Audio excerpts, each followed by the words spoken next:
안녕하세요. 주말 잘 보내고 계신가요?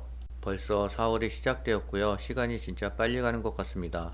미국의 인플레이션 감축법이 발표가 되었는데요.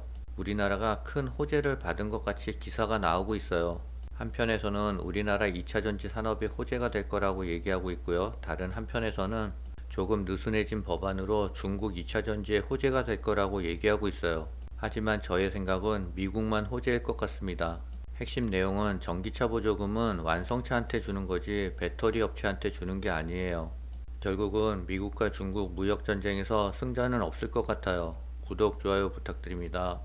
차이나 전기차는 마이너스 31% 손실을 보고 있고요. SOXL은 50% 정도 이익을 보고 있습니다. 이번 주 이벤트는 화요일 미국 노동부에서 보고서가 발표되고요. 별 중요한 이벤트는 없는 것 같아요. 4월 7일은 미국이 부활절로 휴장을 하게 됩니다. 중국 당국이 미국 메모리 반도체 업체인 마이크론에 대해 사이버 보안 조사에 착수했다고 하는데요. 미중 간 긴장이 고조되고 있는 가운데 중국에서 활동하고 있는 글로벌 반도체 업체들에 대한 중국 당국의 압박이 본격화하는 신호탄으로 해석되고 있어요. 비록 중국으로 첨단 반도체를 수출하지는 못하지만 범용 반도체 수출로 중국에서 막대한 돈을 벌어들이는 미국을 비롯한 글로벌 반도체 업체들을 압박하고 돈줄을 막아버릴 수도 있다는 경고인 것으로 해석되고 있습니다. 중국 시장은 마이크론의 핵심 시장이에요. 지난해 연간 매출이 11%인 4조 3천억이 중국에서 나왔다고 합니다.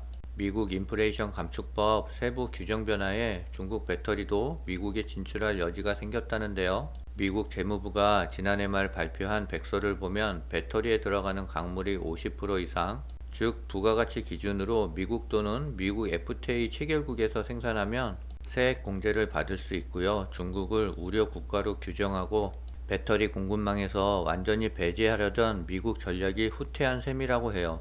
중국 배터리 기업을 배제하는 것보다 미국 완성차 기업들의 경쟁력, 모빌리티, 제조 생태계를 구축하는 것이 우선시 된 것으로 보인답니다. 중국 CATL이 미국 완성차인 포드 테슬라와 협력해 미국에 우회 진행할 가능성이 점쳐진다고 해요. 국내 배터리 업체들이 결국 미국 시장에서 CATL과 경쟁을 피할 수 없게 된 것으로 보고요. 테슬라는 CATL과 합작해 미국 텍사스주 배터리 공장 설립을 추진 중인 것으로 알려졌어요. 블룸버그 통신은 지난 30일 테슬라가 이 계획에 대해 미국 백악관과 논의했다며 CATL과 포드가 맺은 계약과 유사한 파트너십을 맺기를 원한다고 보도했습니다. 그러나 미국의 루비오 의원은 CATL이 미국 정부의 IRA 보조금을 받지 못하도록 하는 법안을 상원에 발의해 놓은 상태이기 때문에 입법화가 되어서 체결이 될지는 좀 지켜봐야 될 것 같습니다. 개인적인 생각은 이런 극단적인 법안은 통과하기 어려울 것 같아요. 인플레이션 감축법 세부 지침에 국내 기업은 안도했고요. 중국 견제는 희미해졌다는 분석이에요. 이번 세부 지침에서 우려 국가에 대해 구체적 언급을 하지 않은 점은 우리 기업에게는 불리하다는 분석이에요. 당장은 중국산 광물을 계속 사용할 수 있게 됐지만 반대로 중국도 미국 배터리 시장에 진출할 수 있는 우회로가 생겼다는 해석이에요.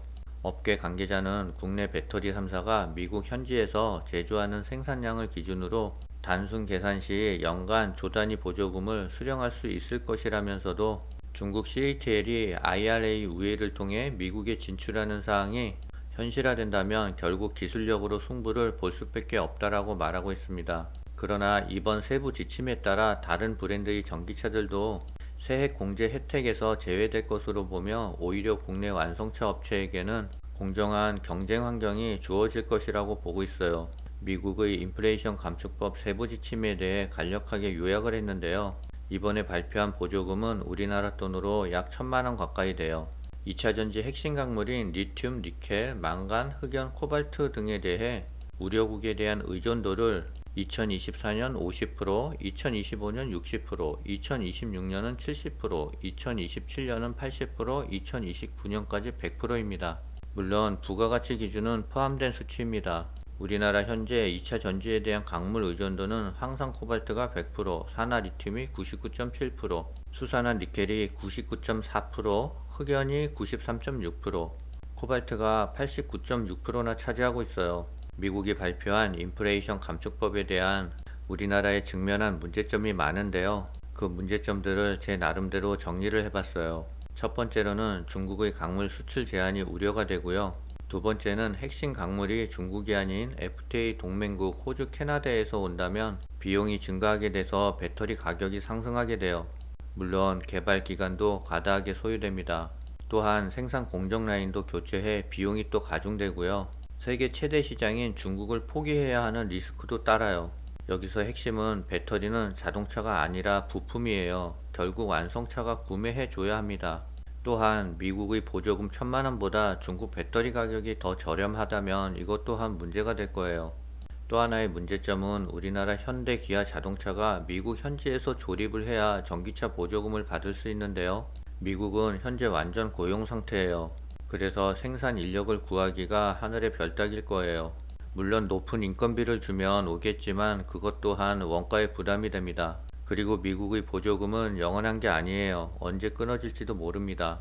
우리나라의 완성차 업체들이 미국 현지에 과다 투자를 하게 되면 경제 안보 또한 위협을 받게 되고요. 안 그래도 국내에 취직할 데가 없는데 국내 실업자들은 과다하게 발생될 겁니다. 결국 이 인플레이션 감축법은 미국만 좋은 일 시킬 것 같아요. 우리는 미국과 중국의 어느 한편에도 치우치지 않고 적절하게 견제하며 그렇게 방향을 정해야 될 것 같습니다. 오늘은 여기까지입니다.